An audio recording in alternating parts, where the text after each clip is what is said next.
I want to talk to you for a moment about homeostasis.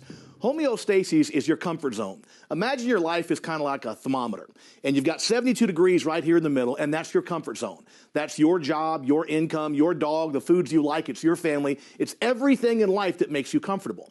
Well, sometimes in life, things come along to knock us out of our comfort zone. People get divorced. We lose our job. Something bad happens. But when something bad happens and we get out of our comfort zone, we don't just sit there. Eventually, we do something to get a new job. We get remarried. We do whatever we have to do to get back in our comfort zone. And that's a great thing about human nature.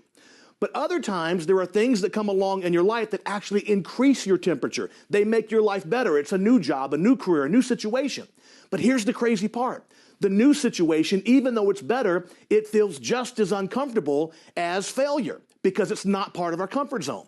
And oftentimes when this happens, people will do things like self-destruct or sabotage their own careers because they don't feel comfortable with the new level of success. I can tell you, after living 13 years in prison and 15 years of my life outside of that on the streets, when I started having success and, beautiful homes and beautiful family, there were times where I felt uncomfortable because it was so far above my comfort zone that I had for so many years.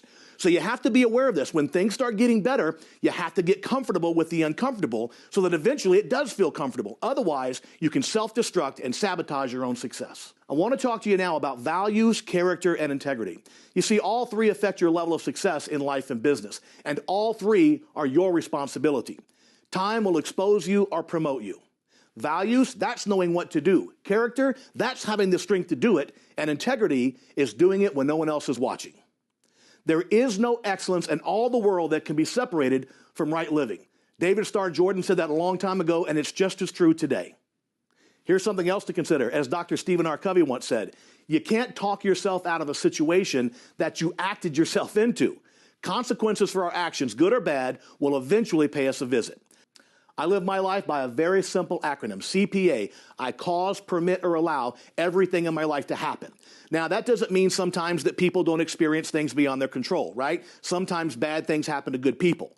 But my philosophy is I take responsibility for what happens in my life. And the reason I do that is very simple. I would rather take the chance of assuming responsibility for a situation that I really don't have responsibility for. I would rather do that than risk not taking responsibility for something I should take responsibility for. You see, the reality is one way or the other. If I take responsibility for it, I can fix the situation rather than just being, upset about it or complaining about it. We have to make sure we're accepting responsibility for the conditions of our life.